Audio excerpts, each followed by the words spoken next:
I wasn't invited. Not this year. Not the year before. Not the 10 before that. The email showed up on a Tuesday. The subject line was trying too hard, fake warmth, cheery punctuation, Whitmore Family Retreat, 2005 and 25 RSVP by Friday. But it wasn't meant for me. I knew it the second I saw it. But still I clicked. Everyone was there. Of course, Camille was. Her husband. Their 2 kids. Aunt Janine made it up from Savannah. Uncle Roger, still wearing that ridiculous fishing hat in every picture. Even Cousin Lily showed up, and she's the one who stole my prom dress senior year and lied about it with a straight face. But not me. Not even a typo version of me. No Carla. No Clara. Just space. Air. Absence. That kind of exclusion. It doesn't shout. It hums. A constant, quiet drone like the background noise of a fridge. You don't notice it until someone unplugs it, and suddenly you realize just how much silence you were drowning in. I sat in my office in Santa Monica, floor-to-ceiling windows behind me, deadlines to my left, framed degrees to my right, a corner view I'd fought hard to earn. Still, the room felt cold. That weird kind of cold even California sunshine can't fix. I looked at the email again, then back at the list. My name. Gone. Like it had never belonged. I almost closed the laptop. Almost. But instead I opened a new tab. I typed the name of the beach house where the retreat's always been held. Big whitewashed place on the Georgia coast. Porch swing. Twinkle lights. The last spot I saw my father laugh before his stroke took that from him.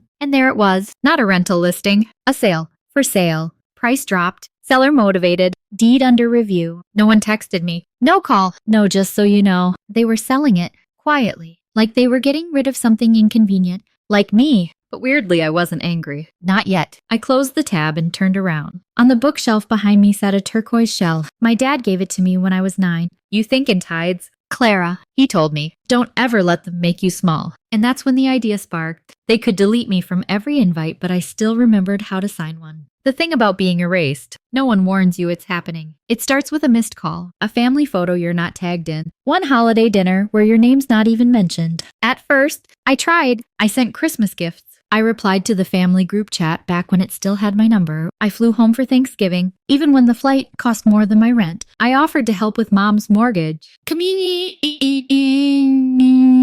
boys needed braces. I pitched in. I did what youngest daughters do. I showed up. I stayed quiet. I made myself useful. But useful has an expiration date. Camille was always the one people gravitated toward. She was loud, bubbly, coordinated. The host of baby showers with custom cocktails and themed playlists. She once called me from a Michael's craft store just to ask whether the table settings at the beach house should be teal or coral. I told her, I'm probably not coming that year. She just said, that's okay, Clara. We'll save you a plate. But they didn't. After Dad's stroke, I flew out alone. Camille said she was too overwhelmed. Mom wouldn't even go see him. I sat in that hospital room, fed him, read him Steinbeck, the same pages he used to read to us as kids. When he finally spoke again, voice rough and cracked, he said, you came later. I asked Mom about estate planning, not for money, just to understand. The house, the trust, what came next? She smiled like it was rehearsed. Camille and I have it covered. Don't worry your pretty head. So I stopped asking. Last time I tried to visit the beach house, the spare key wasn't under the mat. Camille told me they'd changed the locks after a break-in. Funny I hadn't heard anything about that. Eventually, I stopped coming home for holidays. I sent cards. No one replied.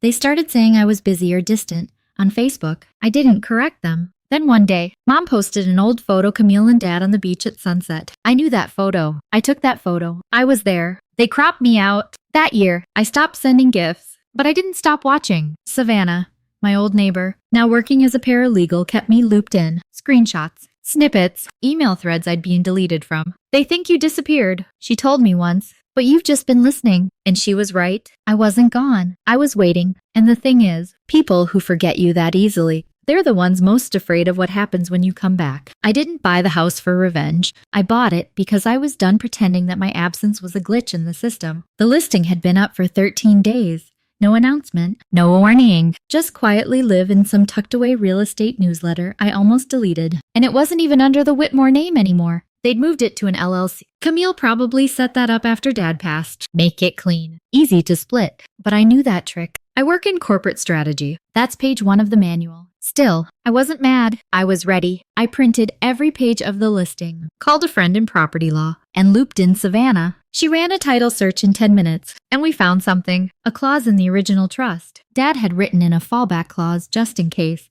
If the estate fell into delinquency, missed taxes, lapsed insurance, lack of maintenance, the title could automatically transfer to the secondary beneficiary, me. Turns out they'd let the taxes lapse. The insurance too. It wasn't malice, just laziness, arrogance. They assumed the house could sit there, half used and half claimed, until they got around to it. But Dad had planned for that. Savannah's voice was calm. If you want it. Clara, it's yours. No fight required. I didn't say anything at first. I just stared at the turquoise shell on my desk. You think in tides? He said, not waves. You come back stronger. That night, I opened a new spreadsheet. My finances, stock options, liquid savings, retirement accounts. I wasn't rich, but I was solid. Quietly built, accounted for. I reached out to the listing agent 2 days later. She didn't recognize my name at first. Then I said, Clara Whitmore, daughter of Thomas. She paused. Oh, you're the other one. Yes, the other one. I signed under the fallback clause. No press, no notice.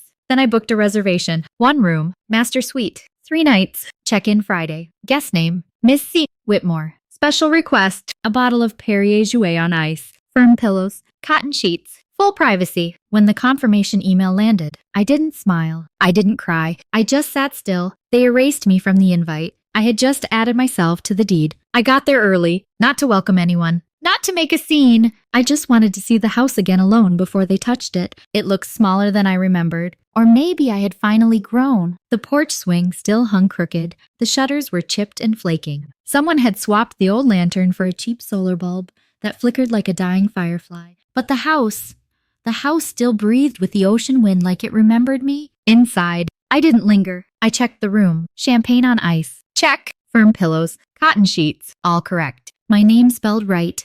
Etched neatly in the guest book. Then I left, parked a rented sedan 2 streets away. Windows cracked just enough. I waited. At 6:42 p.m. Camille's white Audi pulled into the driveway. Her husband climbed out first, wrangling bags and barking orders. Their kids spilled out, bickering like clockwork. Camille stepped out last, dramatic as ever, oversized sunglasses, linen blazer, the queen of the curated chaos. Uncle Roger's SUV rolled up behind them. Mom got out slow, all draped in her usual retreat uniform. White linen on white linen, strand of pearls, subtle lip tint, gracious denial personified. They gathered their bags, exchanged smiles, made their way to the front steps. It was almost funny how normal it all looked, until they reached the front desk. I couldn't hear what was said, but I could tell the moment the script broke. The front desk clerk, a young woman with a pixie cut and the weary patience of someone who works holiday weekends, was explaining something. Camille leaned in. Then I saw her face change, confused, then annoyed, and then stopped, like she'd been unplugged. The clerk was saying it again. I'm sorry, I don't have any of your names on the reservation. Are you with Miss Clara Whitmore's party? Camille blinked.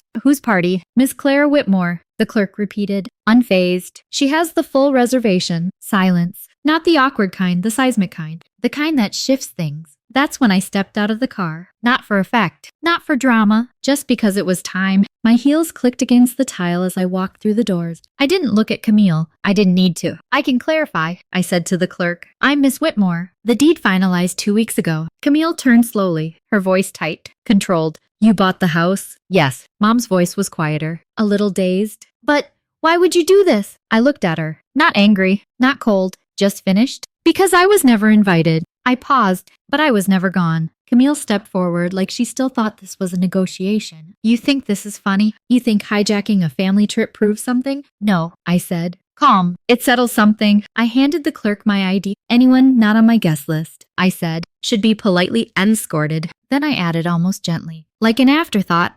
But don't be harsh. They're family. The clerk nodded. Professional. Neutral. Behind me. Silence. No one argued, no raised voices, just stiff backs and tension trailing behind them like a bad smell. They left the front desk quietly, like the silence was carrying their bags for them. And I didn't follow. I didn't need to. They knew now. That was enough. Or so I thought. The next morning, I saw it. News van. Parked just past the hedges. White with blue lettering. A man in a blazer and too much hair gel stood holding a mic like he was breaking the Watergate of beach houses. I didn't answer the door, but by the time that segment aired, my phone lit up like a slot machine. Texts, missed calls, emails, voicemail from an ex-coworker I hadn't spoken to in 6 years. Is it true? Did you really steal your family's house while your dad was sick? The headline, Daughter uses legal loophole to oust family from generational property. They painted me like some ice queen in stilettos, hell-bent on taking down the House of Whitmore. There was even a quote from a close family source suggesting my father had been in cognitive decline and was manipulated into changing the trust. They didn't name Camille, but I didn't have to wonder. She always knew how to weaponize sympathy. I didn't panic, didn't cry, didn't post a statement. I just called Savannah.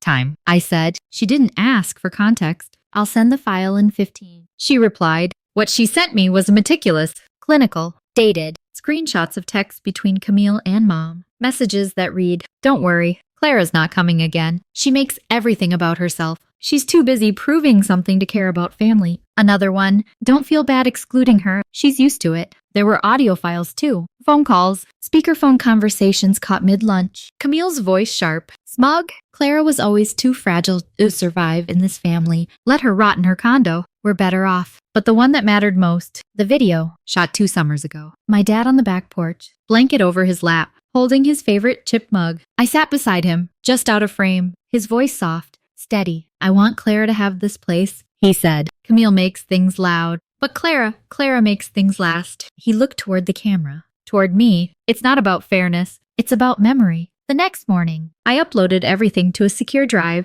no captions, no commentary, just one message to a single reporter I trusted, a journalist who once covered a series on elder care, inheritance conflict, and the gray area between memory and legality. I sent the link with one sentence. "This is the full story. Decide what matters." It didn't go viral. It didn't need to. By noon, the original headline vanished. The segment was pulled. The station issued a quiet correction, no fanfare. My phone went silent. So did they. That night, Savannah sent me a text. "They're quiet. You ready?" I looked out the window. The ocean rolled black and endless under the moon. I texted back. Yes. The courthouse smelled like old paper and Lysol. No cameras, no entourage, just me, a navy blue dress, and a folder tucked under my arm. Camille was already seated when I walked in, crisp white pantsuit, mouth set like she was chewing glass. She didn't look at me, but I saw her hand twitching, fingers dancing nervously on her phone screen. Mom sat next to her, back ramrod straight, pearls trembling with every breath. She glanced at me once, then away. The clerk called the case.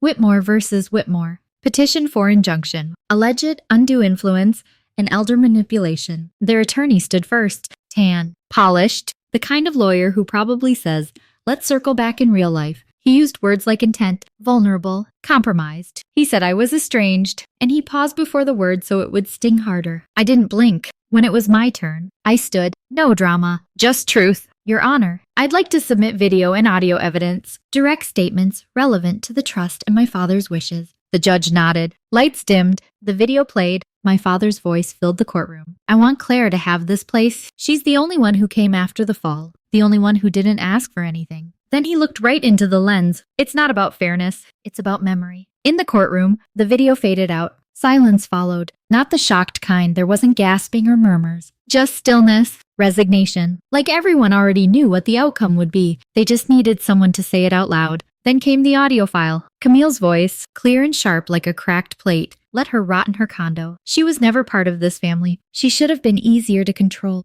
When it ended, the judge leaned back in his chair, glasses sliding halfway down his nose. He tapped his pen once, twice, then finally, "This court finds no grounds for the petition." He paused, eyes scanning the bench. "The evidence provided confirms both clarity of mind and direct intent from the deceased." Another pause. The language used by the plaintiff strongly suggests exclusion, not misunderstanding. He took off his glasses. This court does not resolve emotional wounds. It enforces law. And in this case, the law is clear. Bang! The gavel hit the bench. Petition denied. Camille didn't move. She just sat there, fists clenched in her lap. Mom didn't cry. She didn't even look surprised. Just tired. Her pearls didn't tremble this time. They stayed still, like she finally let go of holding her breath. I gathered my folder and walked out without a glance back. There were reporters outside. Not a swarm, but enough. One held out a mic, leaning toward me like I was supposed to be grateful for the question. "Do you have anything you'd like to say to your family?" I stopped. Not for long, just long enough to mean it. "No," I said. "I already said it. I just used quieter words." And then I kept walking. The house was still when I got back. No voices echoing off the walls. No footsteps. No zipped bags. No laughter from rooms I wasn't welcome in. Just wind moving through the shutters and the steady breath of the ocean outside. It looked the same, but it felt different. Like something had drained out of it.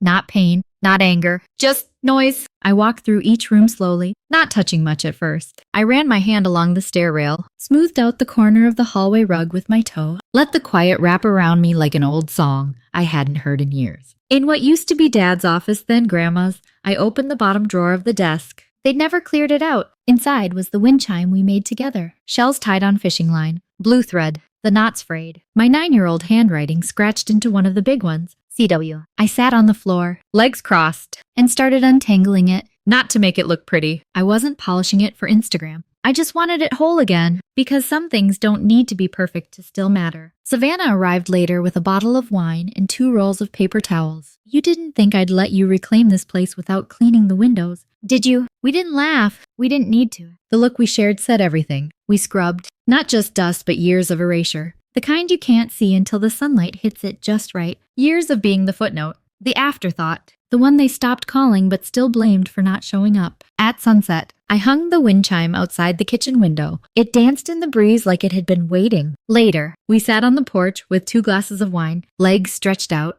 the last streak of orange fading over the water. Savannah asked me, "What now?" I didn't answer right away. I watched the sea breathe in and out. They said I left, that I drifted. I finally said, "But I didn't go anywhere." A pause. They just chose not to see me. We didn't toast. We didn't clink glasses. No big cinematic closure. We just sat there, watching the ocean. 2 women who'd spent too long being quiet. When I turned off the lights that night, I did it room by room, from the inside. If you're watching this and something in you stirred, that low, aching silence you don't talk about, the kind you've carried alone for years, you're not alone. There are more of us than you think. People who didn't leave. We were just never called back. And maybe that's the hardest part, being edited out of a story you were born into. If this happened to you, if your name was left off the invite, the group text, the memory, leave a comment, or just a word. So the silence doesn't win this time. We read everyone. You're not invisible. Not here. Not anymore.